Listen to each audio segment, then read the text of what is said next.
kwanza in 2007 Orange House pale is it Hurlingham Kilimani, ndugu yangu mdogo alikuwa amecontest mali inaitwa Mandera Central. Wakati hiyo mimi tulitoka naye mbali sana. Wakati hiyo mimi ndio nilikuwa naonekana sana hapo kila siku, kwa sababu ndugu yangu alikuwa anafanya kazi sehemu ya Somalia kwa NGO.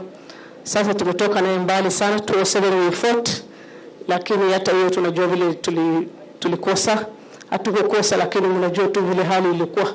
So this time round we are going to win inshallah biidhnillah karim. We are going to win this election in 2022. Na tunamwombea kwa sababu aligombania nchi sana. He fought for this country and it is time for him to be elected and to go to the State House. Thank you so much. Asante sana mheshimiwa. Mmechukua muda mfupi. Sasa Your Excellency, tungependa kusikia kutoka kwa viongozi ambao wako hapa mbele. Lakini kabla sijamkaribisha mheshimiwa Junet ili awakaribishe wabunge wenzake, mimi kwanza nishukuru nyinyi watu wa Mandera kwa uamuzi ambao mmefanya. Nimefurahi sana nikisikia mkisema chama ni ODM, kama si ODM mtu anapoteza kiti. Si ndio namna hiyo? Na sisi kama wana ODM, baba ametuambia kwamba lazima tuheshimu kila region, kwa sababu hakuna region Kenya hii ambayo inafanana na nyingine.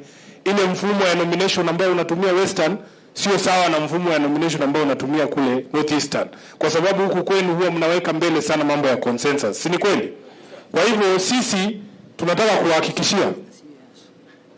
kuwahakikishia nyinyi wote ambao mmeingia ndani ya chama ya kwamba tutawasikiza, hatutawalazimishia wagombezi, na kwamba mchujo au uchaguzi wote ambao utafanyika ndani ya chama cha ODM utaheshimu mila na desturi ya kila eneo ambayo tunaenda. Sawa sawa? Kwa sababu last time mliingia nyinyi wote EFP tukakosa viti. Na sisi tunataka kwa saa hii, kwa sababu baba anaenda kuwa rais, tunataka baba awe na majority government. Sio government tu, awe na majority government. Awe na wafuasi na soldiers wake pale ndani ya bunge. Kwa hivyo tutawasikiza. Wenzenu wengine wakijitokeza wanasema wanataka kiti, muwakaribishe, msiwafungie nje. Si ni kweli? Lakini tutaketi na nyinyi, mtatuambia ni mfumo upi mzuri wa kuchagua candidate. Kama ni mambo ya consensus, tufanye consensus. Kama ni kazi ya wazee wafanye kazi yao. Nyinyi wenyewe mtatuelekeza, na hiyo ndio msimamo wetu kama chama. Mheshimiwa Party Leader, I want to call the CS of Education ambaye mmeniambia ni candidate wenu wa governor wa Mandera, aje azungumze, kisha nimkaribishe mheshimiwa Junet Mohamed. Thank you very much. Asante sana Secretary General, Mheshimiwa former Prime Minister ambaye ni inshallah atakuwa the 5th President of the Republic of Kenya. Waheshimiwa wajumbe walioko hapa kwa wakati ya leo kutoka sehemu mbalimbali, kabla sijasema moja, nataka tu watu wawili wakuja hapo mbele. Tuko na Mama Rahma. Mama Rahma kwa wapi? Mama Rahma, simama mahali huko. Mama Rahma ni kiongozi wa kina mama, ni mama shupavu, ametuongoza, na yeye ni mtu maana sana. Wapi Maliun? Maliun ako wapi? Maliun pia ni mama kutoka sehemu yetu wa maana sana. Mheshimiwa Fathia, former MP wetu, pia yuko hapa nasi. Tuko na youth leader yetu ambaye ni kijana shupavu, Alinur, nilimwona hapa. Alinur uko wapi? Uko hapa. Asante sana. Wapi Nurwal? Simama. Mheshimiwa huyu anaita Nurwal, yani Nur the mad one. Huyu historia yake nitasema kwa niaba yake. Wakati ulikuja Mandera, ulipokuwa katika opposition na ulikuwa umeteswa sana, ukafukuzwa kutoka hoteli yote, Nur alikutandikia nyumba, na watu wa opposition walikuja wakalala kwa nyumba yake. Kwa hivyo Nur ni mtu ya maana sana. Leo tumemwalika hapa ndio aweze kukusalimia, ndio akukumbushe ya kwamba siku ile ulikosa mattress ya kulalia godoro ya kulalia Mandera, yeye ndio alikupa yake. Ndio tumemleta hapa siku ya leo. Na atakusalimia. Asante sana. Lakini asante. Nani wa kupiga picha? Asante sana. Thank you.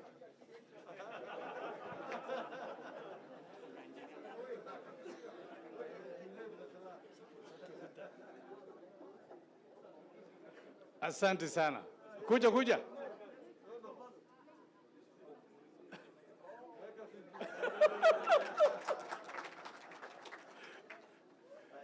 Asante Nurwal. Sasa Nur is not a madman. Okay. Sasa tuko na Mheshimiwa Aden ambaye ni advisor wako zamani ulipokuwa Prime Minister. Yeye ni kiongozi ya maana sana katika kaunti yetu na bado ako nasi. Kuna former MCAs wetu wako hapa, MCAs na wale aspirants wa sasa, msimame tafadhali. Mheshimiwa Hadi alitangulia Chungwa House mbele yetu na leo ametukaribisha hapa. Yeye ndio ametuongoza hapa. Kwa hivyo hawa ni former MCAs na wengine ambaye ni aspirants, na kwa hivyo na wengine MCAs wetu ambaye wako hapa siku ya leo. Asanteni. Wafanyabiashara wako wengi hapa. Mheshimiwa 5th President, wa Somalia wote ni wafanyabiashara. Na ile wanataka ni proper good environment ya kufanya biashara yao. Tuko na mfanyabiashara mashuhuri sana Mzee Ibrahim kutoka, alikuwa former chairman wa Nakuru Water and Service Company, sewage company. Ni hotelia, ni mtu wa maana sana. Secretary General ukiwa Nakuru, hapana sumbuka na hoteli, enda kwake. He has one of the best hotels in Nakuru. Na atakupatia ODM rate. Nasikia anaambiwa na huyu mzee pia maendeleo wanawake chair lady yako hapa, ako wapi? Hata yeye ako hapa. Nasikia amekuja leo. Wapi Meja Abshiro? Meja ambaye ni candidate, alikuwa candidate wetu 2017, Meja Gangari ako imara kabisa. Mabibi na mabwana, yangu ni machache. Ni furaha kuja kutembelea rafiki yetu, mzee wetu wa siasa, mkongwe wa siasa, ambaye pia ni baba yetu. Mimi huyu mzee alinishika mkono nilipokuwa PC wakati wa heka ya post election violence. Kulikuwa na shida nyingi, alikuwa akinishauri kila wakati. Licha ya kuwa alikuwa katika opposition, alikuwa akiniambia, bwana PC, chunga maisha na mali ya Wakenya walioko katika sehemu za Rift Valley. Amani tuliyopata wakati huo, Mwenyezi Mungu ametupatia amani, ilitokana na juhudi yake. Hata sio Kofi Annan. Kofi Annan amekuja kutembea tu. Lakini yule mtu ambaye ameweka sahihi ya kuleta amani alikuwa ni yeye. Nilipotolewa kama PC, alisimama imara na mimi. Akaniita, akaniambia, yeye alikuwa Prime Minister wakati hiyo. Akasema kama wamekuchukia, wamekutoa kama PC, mimi ndio nitakuhitaji. Akanitoa huko, akanipatia kazi ya kusimamia Mau Forest na forest zote katika taifa hili. Nakumbuka aliponipa hiyo kazi na Mheshimiwa Kibaki, watu wengine walileta fitina wakasema wacha tumtoe. Lakini akakataa, akasema huyu ndio namwamini na ndio nimempa hii kazi. Mheshimiwa, tumekuwa na yeye tangu siku hizo. Katika kuboresha hali ya mazingira wakati hiyo, alikosa kiti yake ya 207 kwa ajili ya Mau Forest. Rift Valley yote wakakataa kumpigia kura. Na ningependa kutangaza hivi leo, Rift Valley sasa Mau Forest imenawiri.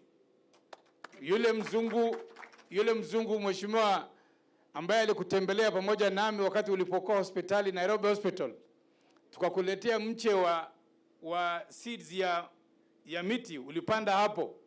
Aliniambia jana, ukienda kumwona mheshimiwa the 5th President, mwambie Mau imekuwa mzuri, msitu imerudi kama kawaida na mambo iko shwari, ndio naona Mungu ametupatia mvua nyingi. Mheshimiwa, sisi watu wa Mandera ni watu wako. 2017 kama vile ulioambiwa, kura tulipata. Na wewe pia ukapata. Na mimi pia nikapata. Wewe kwa bahati mzuri ukaenda kwa jiapisha. Mimi sikuapishwa. Sasa wakati ni sasa. Na kama sio sasa ni sasa hivi. Kwa hivyo tunataka kusimama na wewe. Hawa watu wamejitokeza. Hii ripoti ya kukuja hapa tumepata jana jioni karibu saa 8 saa 10. Kwa hivyo wengine wameshika ndege kutoka Mandera leo asubuhi kuja kuhudhuria mkutano hii. Wapi wazee wale walikuja kutoka Mandera? Wako wapi? Wako hapa. Wamekuja na ndege leo asubuhi. Kwa hivyo ni wazee wa maana, wamesema hawataki kukosa katika kikao hiki. Na wakirudi kesho na ndege ya kurudi kesho, watarudi na ujumbe ya maana ya kusema ya kwamba serikali ni hapa na hakuna mahali pengine wataenda. Mheshimiwa, shida ya watu wa Mandera ni nyingi. Umesikia mzee kijana akisimama hapa, former MCA wetu, akizungumzia hali ya ukosefu ya usalama katika sehemu hiyo.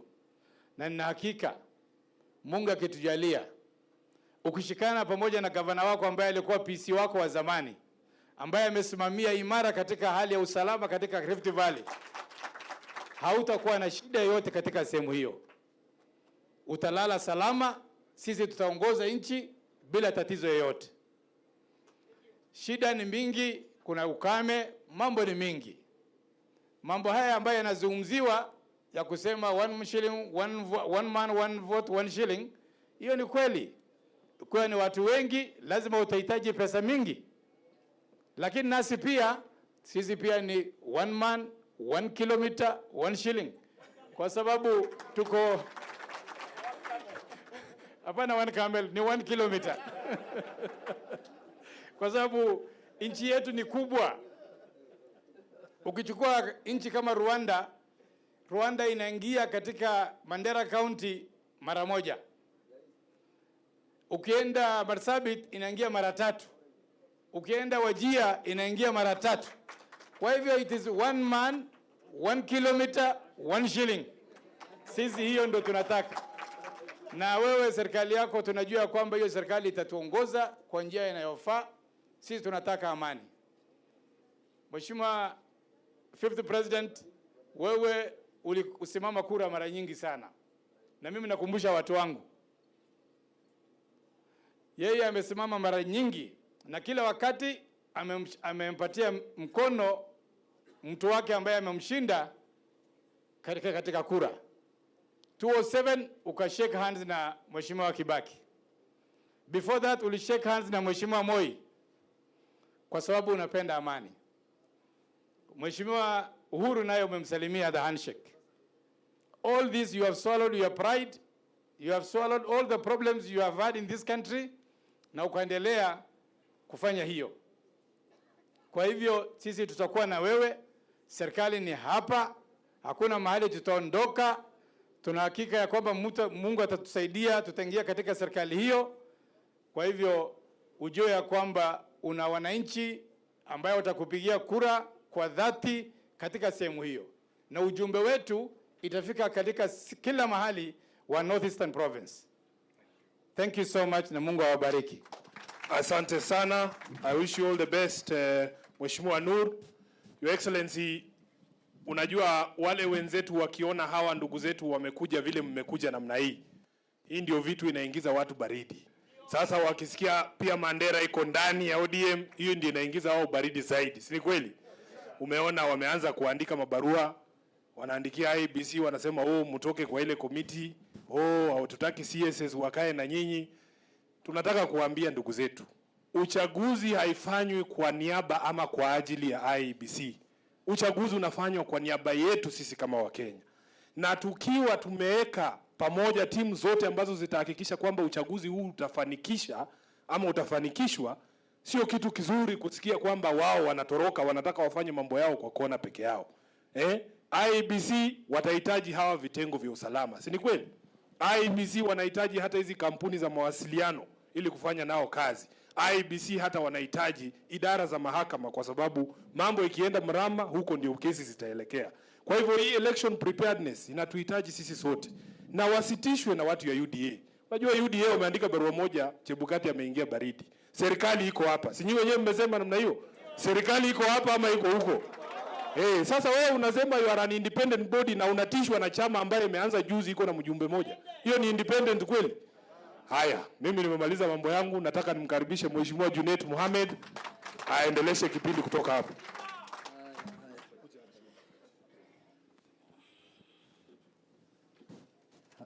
Baba Raila Amolo Odinga, the 5th President of the Republic of Kenya.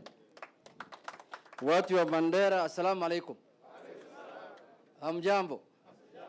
Kwanza nataka kuchukua nafasi hii kukaribisha nyinyi kwa chama chetu cha kitaifa, chama kubwa ya East Africa ambaye inaitwa ODM.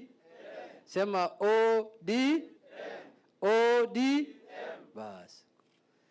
Ya pili, ningependa kushukuru His Excellency the Prime Minister kwa kupata nafasi ya kuja kushikana na kukutana na watu ya Mandera.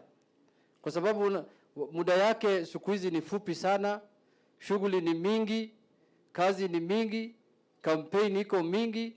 Ningependa kushukuru yeye kwa sababu ya kutengeneza siku hii nafasi ambaye ya kukutana na watu ya Mandera. Kabla sijaenda mbali, nataka kutambua wenzangu ambaye wako hapa. Tuko hapa na chairman ya ODM Nairobi County.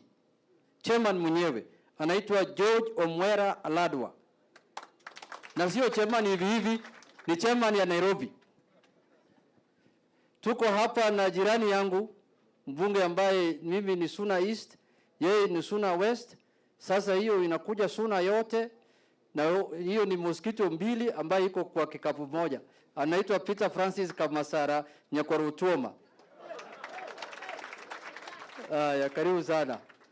Tuko hapa na CEO, Chief Executive Officer zamani ya EACC ambaye alipigana vita na ufisadi katika nchi yetu ya Kenya. Mtu ambaye anaheshimika katika jamii ya Wakenya yote, anaitwa Halake Wako, yuko hapa. Tuko hapa pia chairman ya Borana Council of Elders Nairobi branch. Mzee Usman yuko hapa. Mzee karibu sana. Tumetambua. Yuko hapa mjomba yangu pia, ndugu ya baba yangu pia amekuja hapa na kofia, anaitwa Uwasala. Simama juu. Watu waone mimi pia iko na mzee yangu hapa. Wewe kuja hapa tu. Sijatembea mimi pia namna hii tu. Nimeleta hata uncle yangu baba. Sasa mimi nataka kusema asanteni sana. Jambo la kwanza, mimi vile mnavyonijua nyumbani ni Migori. Sitaki kudanganya nyinyi ati nyumbani ni Mandera. Mimi sasa nataka kuishi Migori mpaka Mungu maisha amenipatia nikufe hapo, na Wajaluo ndio watakuwa wenzangu hapo Migori. Lakini pale baba yangu alitoka ni huko Mandera. Nyumbani ni hapo ya zamani, lakini bado iko jamii wanaishi huko na nyumbani bado ni pale, na tunajuana vizuri sana. Mimi nataka ambia nyinyi ya kwamba hakuna mtu ambaye ametetea hapa Kenya haki ya wanyonge, haki ya minority, haki ya watu ambaye hawajiwezi kushinda Baba Raila Amolo Odinga. Na hakuna haja ya kutafuta watu tofauti tofauti. Mimi mwenyewe naongea na nyinyi hapa mbele yenu ni exhibit. Kama mtu anaitwa exhibit ni mimi. Kwa sababu mimi huko Migori, mnajua ni nchi ya nani naishi huko? Wajaluo, si namna hiyo. Wale boma ya Wasomali wako huko ni kama 100 ama 80, 70 hapo, watu ndogo sana. Mwaka ya 2003 baba alikuja huko Migori. Na aliambia watu wa Migori hapa, tulikuwa kwa councilors pamoja na Peter Masara hapa. Ni shahidi yangu MP sasa ya Suna West. Baba amesema meya hapa Migori sio mtu mwingine ni Junet Mohamed. Na watu wakafanya mimi meya miaka 10. Mimi ndio nagawa plot huko, mimi ndio nagawa shamba. Nyinyi mimi najua huwezi kubali Mjaluo akuwe meya huko Mandera. Nyinyi hawezi kubali, mimi najua. Tusidanganyane. Bado hamjafika hiyo kiwango. Standard bado haijafika pale. Si mnajua? Baada ya hiyo nikachaguliwa mbunge 2013, miaka 5. Baada ya hiyo nikachaguliwa mbunge tena 2017 mpaka saa hii. Watu ya huko tumesimama nomination karibu watu 8. Wanawacha hawa, wanachagua mimi. Wanaangusha hawa. Wale wabunge ambaye tulikuwa na hawa bunge last parliament 2017, watu 8 kwa hiyo county, mimi peke yangu ndo nimerudi. Wale wengine yote walibaki nje. Hiyo ndio mambo ya baba. Hiyo ndio usimamizi ya baba. Hiyo ndio maono ya baba na fikra ya baba. Hiyo ndio vision yake ya kila Mkenya aishi popote, asichaguliwe popote, Wakenya wakuwe kitu kimoja. Hiyo ndio nchi ambayo yeye anataka awache Juma kama president ya Kenya.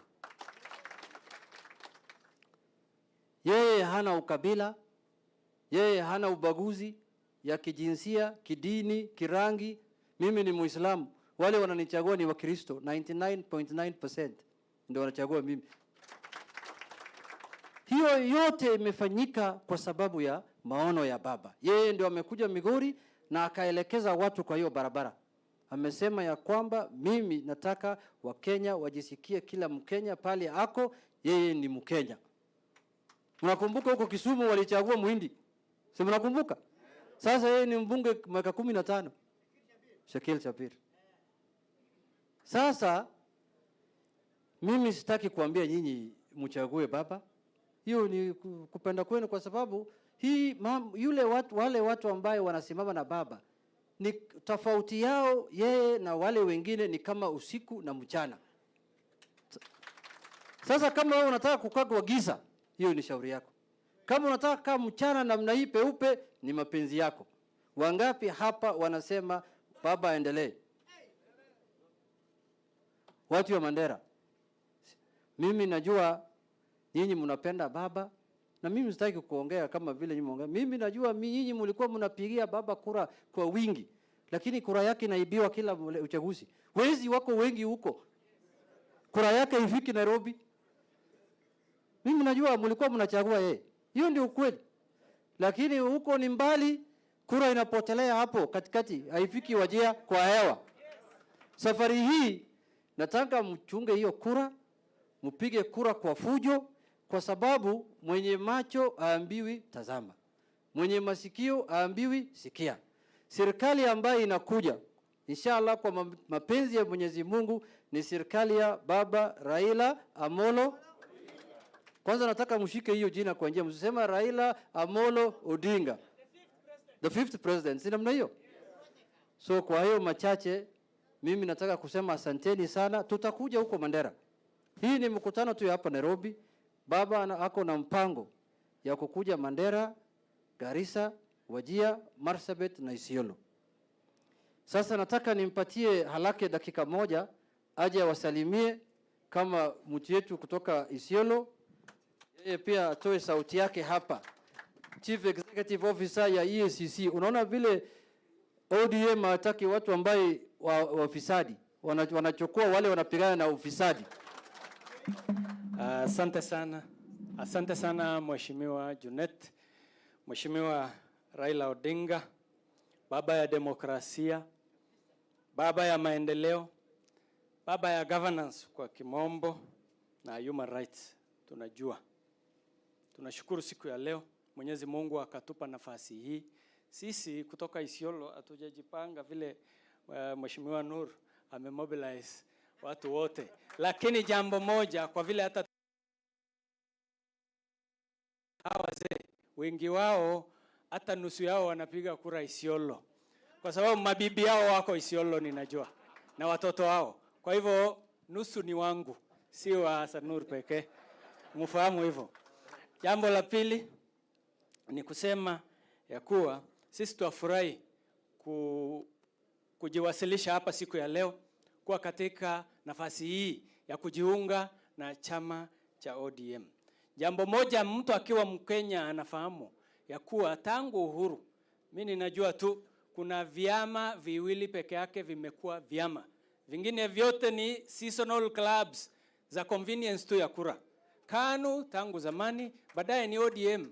na resilience ya ODM ikionekana na ikiendelea bila kufifia na bila kuwa na udhaifu, ni dhihirisho ya kuwa ni chama kimekomaa, kimehitimu, na kiongozi chake pia hivyo hivyo tuko na ninyi. Rekodi ya baba ni nyingi. Human rights alitupigania, tunajua hakuna mtu mwingine who matches that record. Tunafahamu. Rekodi ya demokrasia tunafahamu.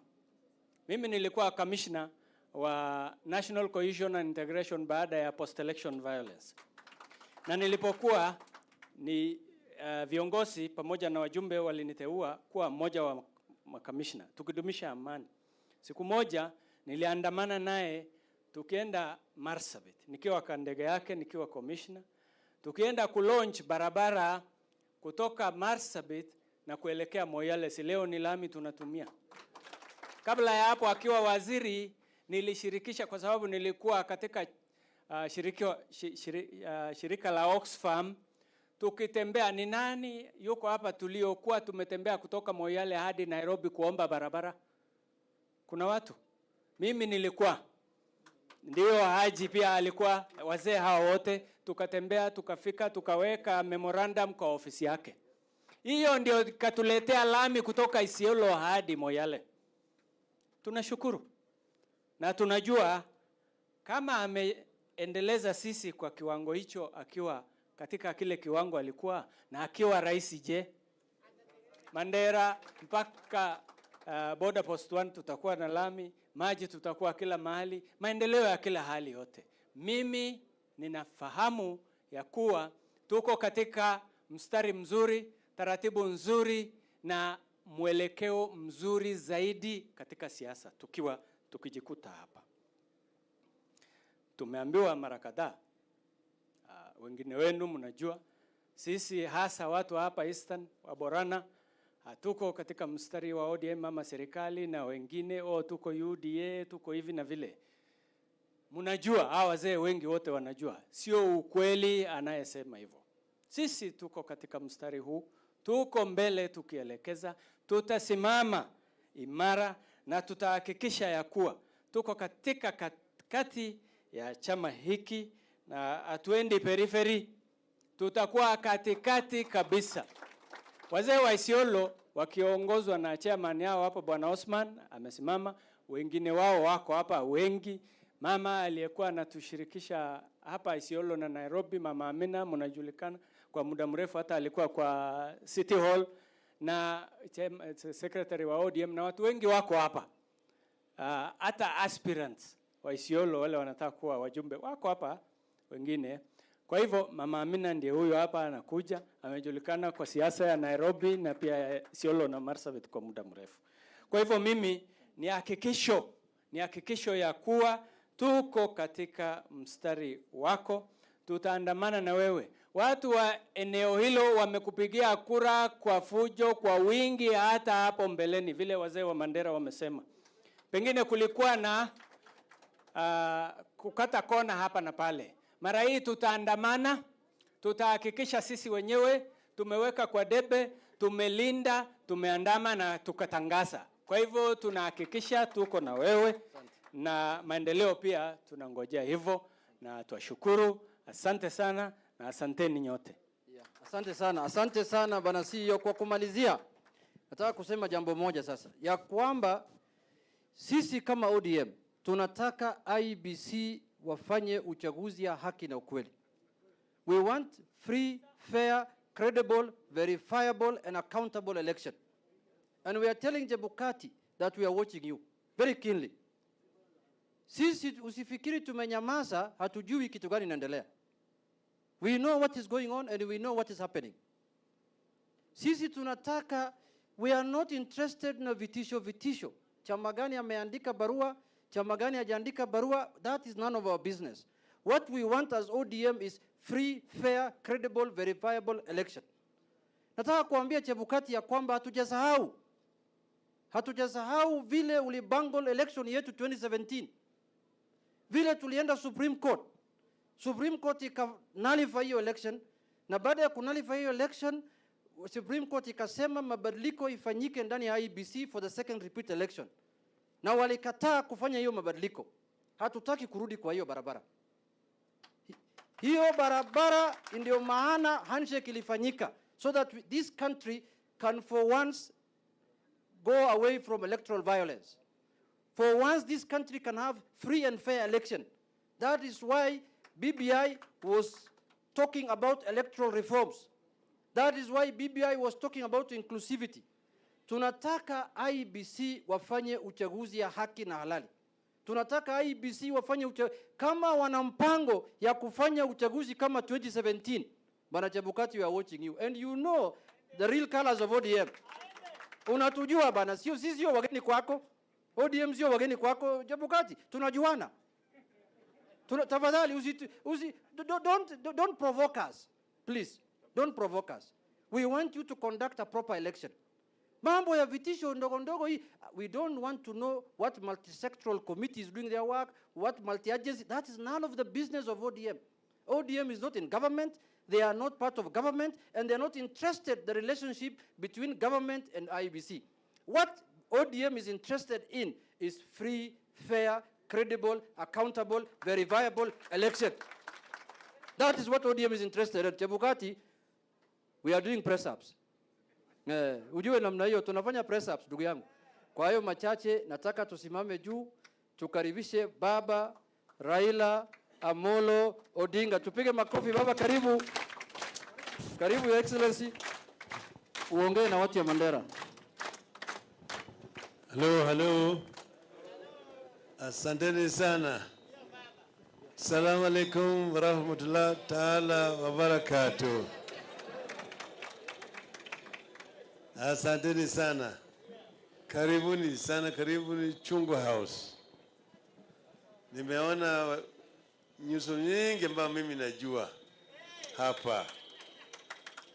Mjihisi mko nyumbani. Naona mmeletwa hapa na Bwana PC ambaye ni rafiki yangu. Na Mungu na halaki vile vile ambaye alikuwa anafanya kazi kwetu tukiwa na Bwana Kibaki. Sasa mimi nataka kukaribisha nyinyi hapa, kuambia nyinyi kwamba sisi kama wana ODM tunafurahi kila mara kwa mara watu wakijiunga na sisi. Mandera sio kigeni kwetu. Mimi nimekuwa Mandera mara mingi zaidi. Juzi tulipoteza rafiki yetu Bwana Yusuf ambaye alitukaribisha wakati ile ambaye tukula mara ya kwanza Mandera, tukitolewa kufukuzwa kwa hoteli, akatupeleka kwa nyumba zao. Kawa tulikuwa wengi, sasa sisi tulikuwa na lala kwa kitanda nje tu. Na hapo usiku ni mzuri, hewa safi. Alfajiri BBC ya Kisomali inatuamsha ikitangaza matokeo ya mambo kule. Sisi tunajua kumekucha, kumepambauka. Sasa mara nyingine sisi tulikuwa tunatoka tunavuka mto naenda huko Ethiopia. Tunakaa huko, tunakula mchana yote, jioni ndio sisi tunavuka tena tunarudi kulala pande hii. Siku hizo tulikuwa huko siku 4 hivi. Sasa lakini vile vile kwa mafunzo si kujua Kenya vizuri. Manake pande hili wakati hiyo pande hii watu hawakujua yale ambayo yalikuwa yanafanyika huko. Manake huko ilikuwa imewekwa ati ni special operation zone, security zone. Watu walikuwa hawakubali kwenda huko hovyo. Sasa pale ukienda unakuta polisi wanavaa uniform kama ile ya jeshi. Na hata tabia yao kila kitu ni kama wanajeshi tu. Na wanakuwa wanatembea kama maadui ya wananchi pale. Wananchi wanakaa pale na hofu mingi. kama watu ambao wako katika gerezani. Tukasema hii hatakikani, mpaka hao watu watolewe kwa jela, manake hawajui wako ndani ya jela. Wanafanywa haya yote ya serikali ya Nyayo na bado wanapiga kura kwa Nyayo. Yaani hiyo ni ile utumwa ya jini kabisa. Unakanyagwa lakini unajua ni huyo ndio mfalme. Hivyo sasa chochote kifanyika wanakwenda ndio kupiga magoti chini ya mfalme. Tukasema hao watu mpaka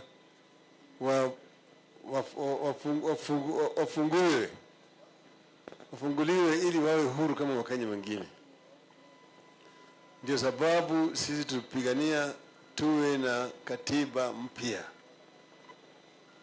Hii katiba mpya ili imeleta uhuru kamili kwa Wakenya wengi. Tena maana katiba mpya ndio imeleta mambo ya ugatuzi. Zamani kulikuwa utawala ile ya ukoloni iliendezwa katika Kenya hii kwa muda mrefu, baadaye kitu ambacho inaitwa ukoloni mamboleo. Bado walikuwa na tawala vile zamani ilikuwa crown ilikuwa iko London. Kule ndio iko malkia. Yeye anawakilisha hapa na gavana ambaye alikuwa anaishi katika State House hapa. Alafu yeye anawakilishwa na PC Garissa. Alafu huyo anawakilishwa na DC Wajia na Mandera. Huyo DC anawakilishwa na DO. Huyo DO anawakilishwa na chief. Alafu chief anawakilishwa na assistant chief kwa chini. Hiyo ni colonial system. Hiyo colonial system, hiyo ni vile crown inafanya kazi. Kila mara wewe naona tu crown wakija. Sasa hao kazi yao ilikuwa ni kutawala, sio kuongoza. Walikuwa wanatawala nchi.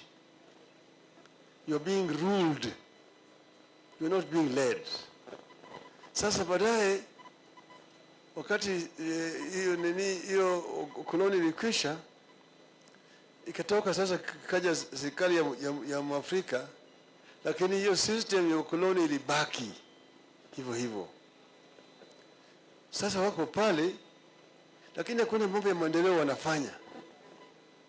Wao tu kazi yao ni kutawala. Na hii watu wanaimba tawala Kenya, tawala, tawala Kenya, tawala, Rais Moi, tawala Kenya.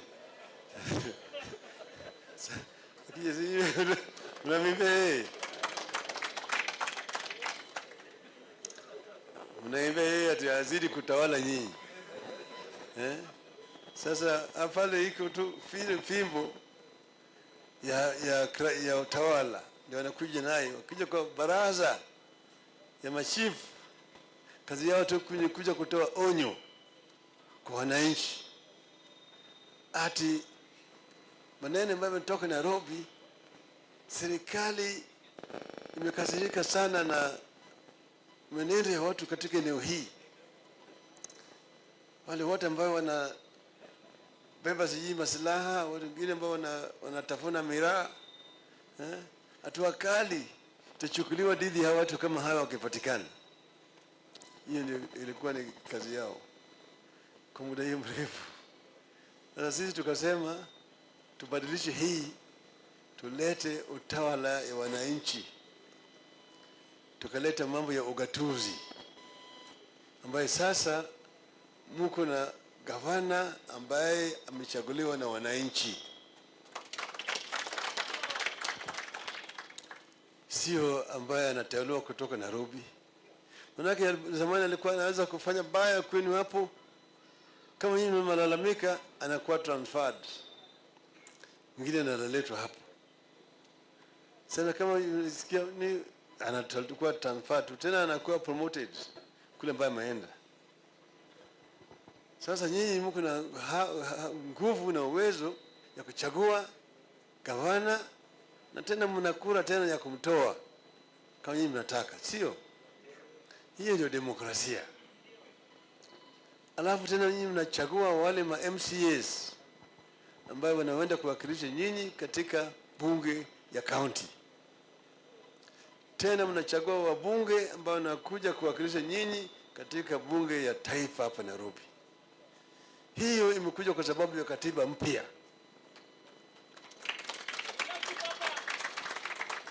Wakati tulikuwa tunapigania katiba mpya, tulikuwa tunachukuliwa kama wazimu. Mara ile nyingine wao walikuwa wanajua sababu gani? Manake walikuwa wanajua utamu ya kutawala hawa, na wanajua kwamba ukileta ile katiba mpya hawa watu macho yao yatafunguka. Kwa sababu sasa kama tusema ngwe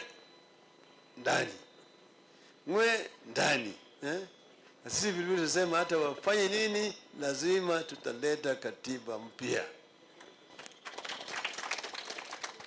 Sisi katiba mpya imeleta huru kwa Wakenya, sivyo? Mungu sasa na sikile yenu wenyewe, pesa inatoka Nairobi inakuja moja kwa moja kwa hazina ya serikali ya county hapo, na nyinyi wenyewe pale ndio mnaamua vile hiyo pesa itatumika huko kwenu. Sasa mnaona baada ya miaka 50 na kitu sasa Mandera iko na lami katika mji ya Mandera. Watu walikuwa wajui lami ni nini? Mandera watu walikuwa wanajua lami kweli? Silikuwa ni vumbi tu. Vumbi kila mahali. Hata mambo ya sewage watu walikuwa wajui nini? Watu wanabeba maji na ndoo tu hapa na pale. Stima watu walikuwa wajui. Lakini tu hii muda mfupi ambaye gatuzi imekuja imebadilisha mambo. Biashara sasa inaendelea. Unakuta maduka ziko ndani ya Mandera. Mabarabara ziko kwa majina ambayo zimewekwa. Iko nyumba ya nzuri ya county. Hata bunge sawa sawa. Zamani wale watu wa county assembly walikuwa nakutana ile county council. Wanakutana kwa nyumba ile ambayo ilikuwa mavumbi na nini. Sasa tumeleta mabadiliko. Lakini hiyo ni mwanzo tu. Sasa kazi yetu ni kuboresha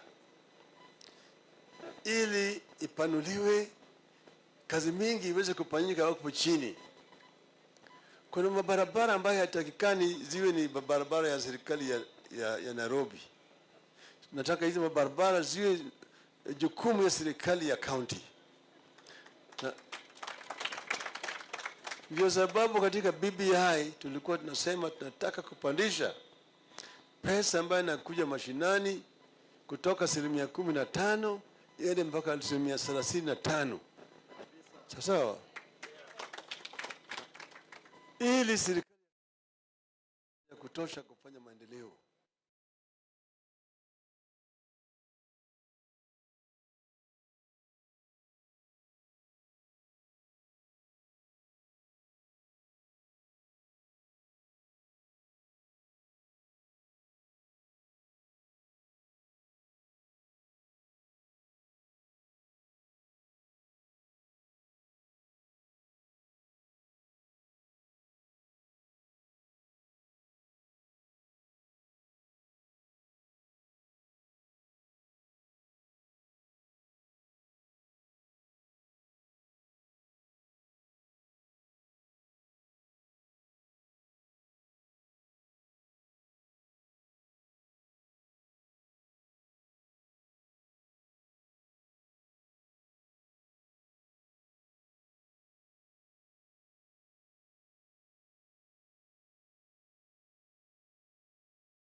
discussed in Parliament. He's going to touch on a lot of issues, rather, including the 2022 elections, as I just mentioned.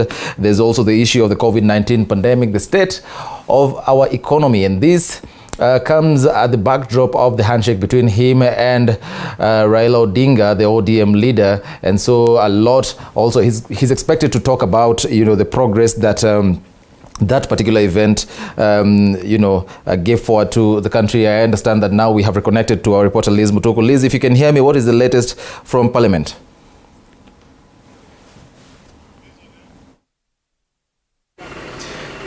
Indeed, Eric Munene, a warm afternoon, and indeed, as you put it, you're joining us all the way from Parliament buildings. That is on Kenya's capital, Nairobi, where in just an hour from now, we expect President Uhuru Kenyatta to come here, and perhaps he'll be making his, what many arguably say, his usual short trip in executing his mandate, his constitutional mandate as president, from the office of the president to Parliament to issue what will be his 8th State of the Nation address. And of course, it being his 8th, it's also his second last State of the Nation address. We expect him to touch on a number of issues. Of course, this particular State of the Nation address, which usually comes during the traditional Thursdays, comes on Tuesday, and we expect the president to speak about issues that are happening right here in the country. Remember, the circumstances under which this particular State of the Nation address is happening are quite different, unlike the other 6 years, because now we have the global COVID-19 pandemic, we have an ailing economy, we also have campaigns on intense mode currently. So we do expect the president to touch on these issues and much more. Or what do you think, Elizabeth? We expect him to touch more on election, maybe also COVID-19, considering there is the new variant, and also there are key issues which are playing in during today's address, considering that the COVID-19 protocols have to be adhered to, and we are only expecting 120 members in the chambers.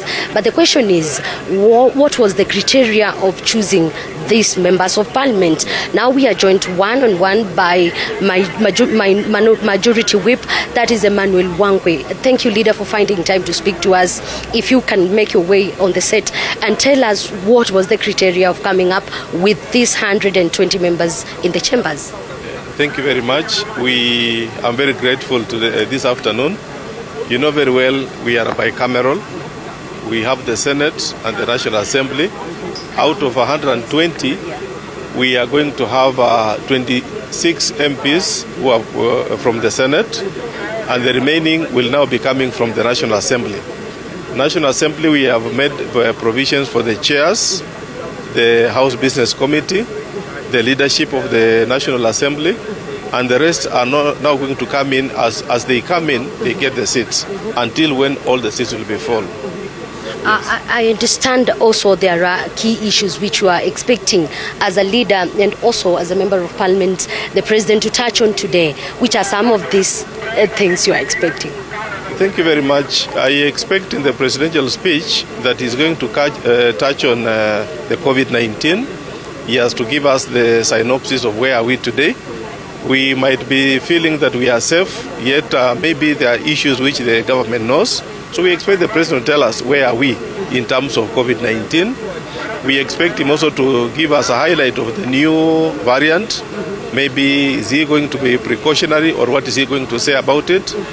We also expect that the president will look at the state of the economy, especially now that we entered into COVID.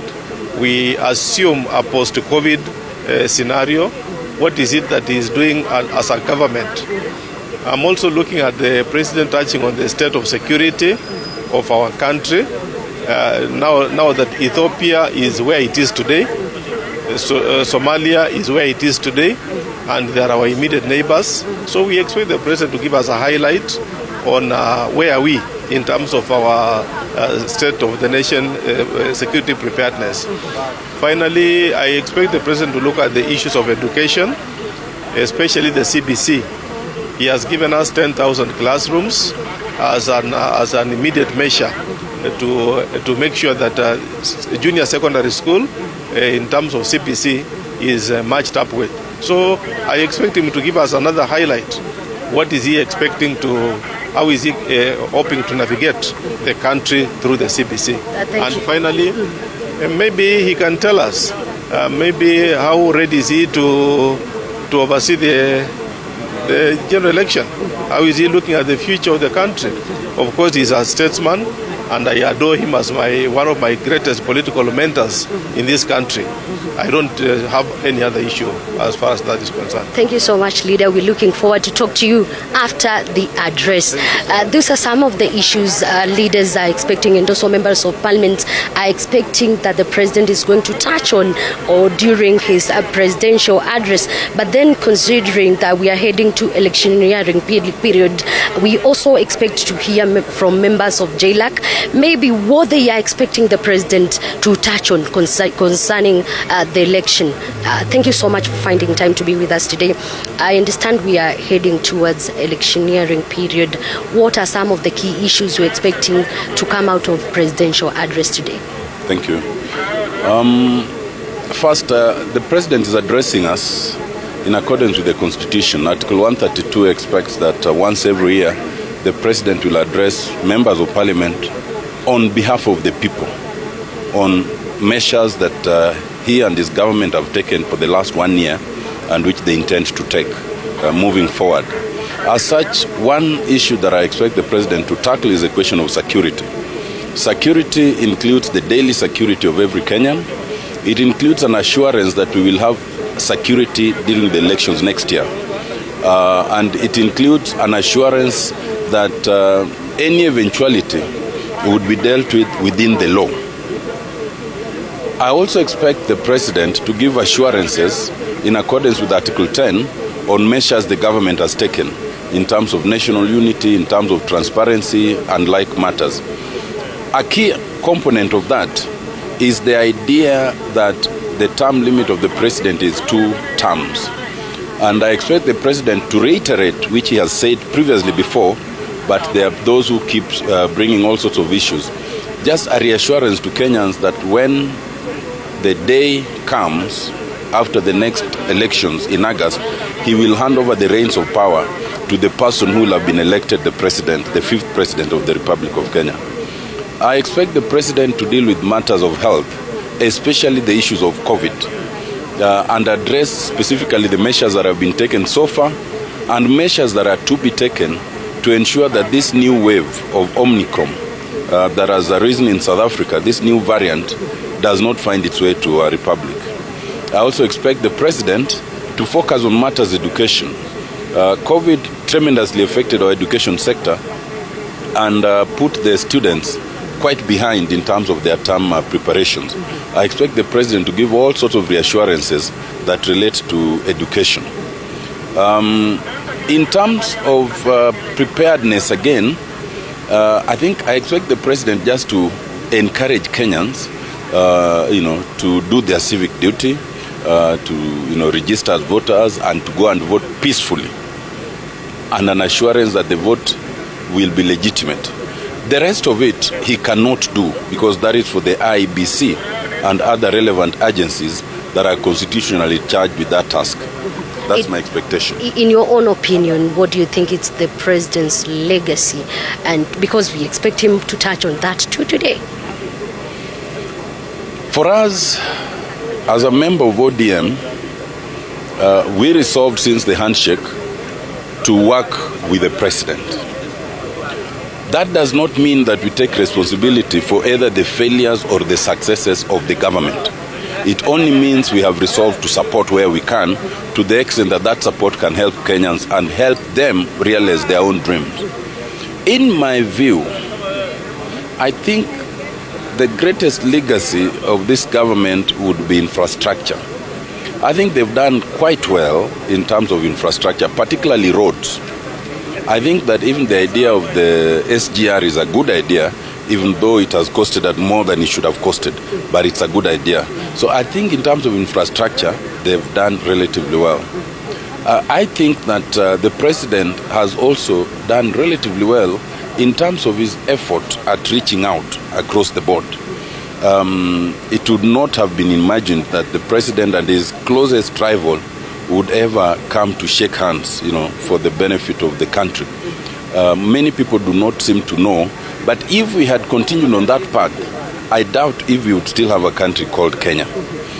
In my view, those are the two biggest legacies. Thank you so much. Thank you so much. And I understand we will be here for quite some time with my colleague David Muthoka to assure and to ensure that we keep you tabs and we keep you updated on what will be happening, considering that I have said earlier only 120 members of parliament from both houses will be allowed in the chambers, but the question is who are going to take the seats, considering that from whatever I've gathered out of this, members of UDA allied to Deputy President might not make their way or might be the majority in the House. Back to you in the studio.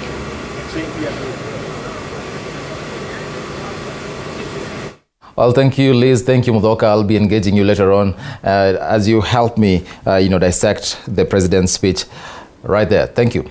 Now, as the country awaits the presidential address today, Kisumu residents are hopeful the head of state will address issues affecting the common mwananchi. Among the issues the locals want the president to address is the high cost of living as well the fuel price. Siku leo tuzungumzie sana gharama ya maisha. Gharama ya maisha ndio ile kitu, the big issue ni hiyo. Mambo ya transport, mafuta, bidhaa tutatumia kawaida. Asiongee kuhusu mambo na maskari na wanasiasa, hii tusaidii. Hawa wanazunguka kila mahali, hawa wanaharibu pesa hizi. Hizi pesa wangesaidia na raia wanaumia sana huku chini. Sasa rais yeye aongee kuhusu wa Kenya wale wa kawaida. Lakini mambo ya kutuambia wanasiasa wametenga pesa fulani, hiyo pesa tuoni, pesa ya vijana, hizo pesa hakuna. Waache kutudanganya. Na la sivyo tutakata kupiga kura ya rais, sababu ni nonsense tunafanya. Hatuwezi kubali hiyo. Rais aongee ile mambo ya maana, ile the big issue. So, sisi saizi maisha ni ngumu. Mafuta iko bei ya juu. Na naomba Uhuru president akiungana na Mheshimiwa Raila Amolo Odinga ajaribu kuangalia mambo ya mafuta. Unajua mafuta Kenya yetu hii ndio kila kitu hapa Kenya yetu hii. Mafuta ikipanda juu, hata chakula, hata unga, hata sukuma, hata omena huwa inapanda. Kama Uhuru wetu president kama anaweza kutusaidia atupunguzie hiyo bei, maana iko juu na tunaumia. Chenye tunapata kidogo kuenda nao kwa nyumba hata kitoshi. Kwa hiyo hiyo ndio jambo naweza kuongea zaidi, atupunguzie hiyo bei, hiyo mafuta irudi chini. Kiwezekana hata irudi hata 80 bob. Kuliko vile saa hii iko 130, maana iko juu zaidi. Pande mwingine wa siasa naweza kusema Uhuru Kenyatta na Raila Odinga, kazi mlipofanya katika Kenya ni kazi njema. Kwa hiyo wengine wanajigamba wanaweza, lakini hakuna kitu wanaweza. Kwa hiyo Odinga na Uhuru Kenyatta muendelee na hiyo kazi, maana hiyo kazi imesaidia Kenya. Mr. Uhuru Muigai Kenyatta, president wetu, angalia vile wananchi wa kawaida wanaweza kuwa, vile maisha imekuwa ngumu. Quite some expectations there from residents of Kisumu. We'll be sampling what other residents across the country are expecting the president to touch on his State of the Nation address. Newsfeed takes a very short break. We'll be right back.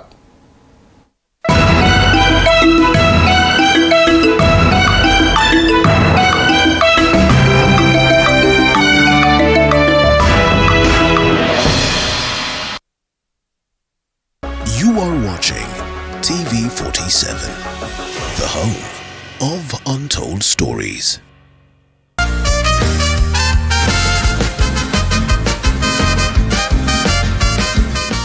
Makini Herbal Clinic wanajivunia kuwa watu wengi wamefaidika na huduma hizi bora za matibabu.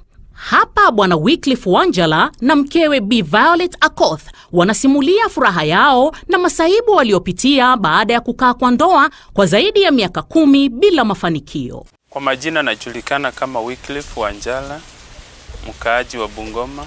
Kweli nimetembea katika sehemu mbalimbali kwa ajili ya kutafuta mtoto, lakini si kuweza kufaulu. Nimedanganywa muda mrefu kwamba utapata mtoto. Si kuwa na imani kwamba naweza faulu kwa sababu nilikuwa nimetembea muda mrefu. Hakika si kuamini kwa sababu hatukuchukua muda mrefu sana. Wakati tulipopewa dawa mara ya kwanza na tukarudi mara ya pili, na tukakuta kwamba mama ameweza kufanikiwa. Saa hizi niko na watoto, ninaitwa baba na hata mama pia anaitwa mama. Watu wenye wako na shida yenye ilikuwa kama yangu, naweza waambia ya kwamba tembeleeni makini, mutibiwe na mtapona.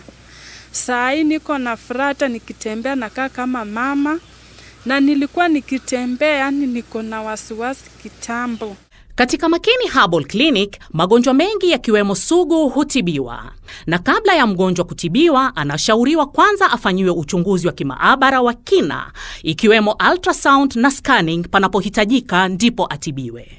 Hii itamwezesha daktari kuelewa vizuri shida ya mgonjwa. Kliniki ya jijini Nairobi ambapo ni makao makuu huwa wazi kila siku kutoka Jumatatu hadi Jumapili katika jengo la Post Bank Pension Towers, zamani lilijulikana kama Trishul Towers, Murang'a Road, Globe Roundabout karibu na Paramount Plaza.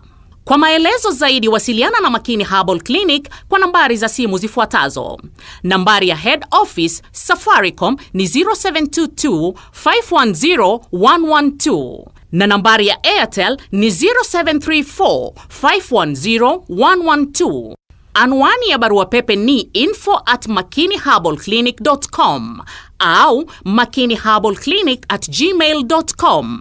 Anwani ya tovuti ni www.makiniherbalclinic.com. Wetu hapa Kenya, Mwenyezi Mungu ametujali, tuletea daktari mwenye dawa za kiasili.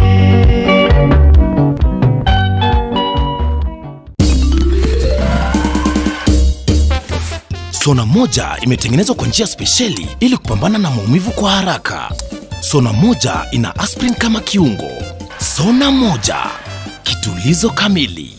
Maumivu yakizidi, pata ushauri wa daktari. You are watching TV47, the home of untold stories.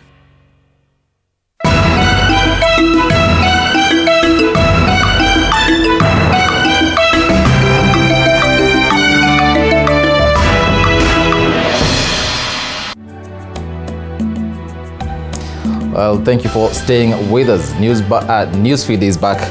And now to matters politics. ODM boss Raila Odinga has received defectors from other political party, among them the Education CAS Hassan Nur, who was accompanied by a section of leaders from Mandera County. They have pledged to support Odinga's presidential bid. Let's listen in to what they had to say earlier. Yeye anawakilisha hapa na gavana ambaye alikuwa anaishi katika State House hapa. Alafu yeye anawakilishwa na PC Garissa. Alafu huyu anawakilishwa na DC Wajia na Mandera. Huyu DC anawakilishwa na DO. Huyu DO anawakilishwa na chief. Alafu chief anawakilishwa na assistant chief kwa chini. Hiyo ni colonial system. Hiyo colonial system, hiyo ni vile crown inafanya kazi. Kila mara wewe naona tu crown wakija. Sasa hao kazi yao ilikuwa ni kutawala, sio kuongoza. Walikuwa wanatawala nchi. You're being ruled, you're not being led. Sasa baadaye wakati hiyo koloni ilikwisha, ikatoka sasa kaja serikali ya Mwafrika, lakini hiyo system ya koloni ilibaki hivyo hivyo. Sasa wako pale, lakini hakuna mambo ya maendeleo wanafanya. Wao tu kazi yao ni kutawala. Na hii watu wanaimba tawala Kenya, tawala, tawala Kenya, tawala, Rais Moi, tawala Kenya. Akija unamimbe. Unaimba yeye atazidi kutawala nyinyi. Sasa afale iko tu fimbo ya utawala. ndio wanakuja nayo. Wakija kwa baraza ya machifu, kazi yao tu kuja kutoa onyo kwa wananchi. Ati maneno ambayo yametoka Nairobi, serikali imekasirika sana na mwenendo ya watu katika eneo hii. Wale wote ambao wanabeba sijui maslaha, watu wengine ambao wanatafuna miraa, hatua kali itachukuliwa dhidi ya watu kama hawa wakipatikana. Hiyo ndio ilikuwa ni kazi yao kwa muda hiyo mrefu. Sasa sisi tukasema tubadilishe hii, tulete utawala ya wananchi. Tukaleta mambo ya ugatuzi, ambaye sasa muko na gavana ambaye amechaguliwa na wananchi, sio ambaye anateuliwa kutoka Nairobi. Manake zamani alikuwa anaweza kufanya baya kwenu hapo, kama nyinyi mnalalamika, anakuwa transferred. Now, Embattled Football Kenya Federation President Nick Mwendwa is expected in court today to face various charges, including fraud. Mwendwa has been in police custody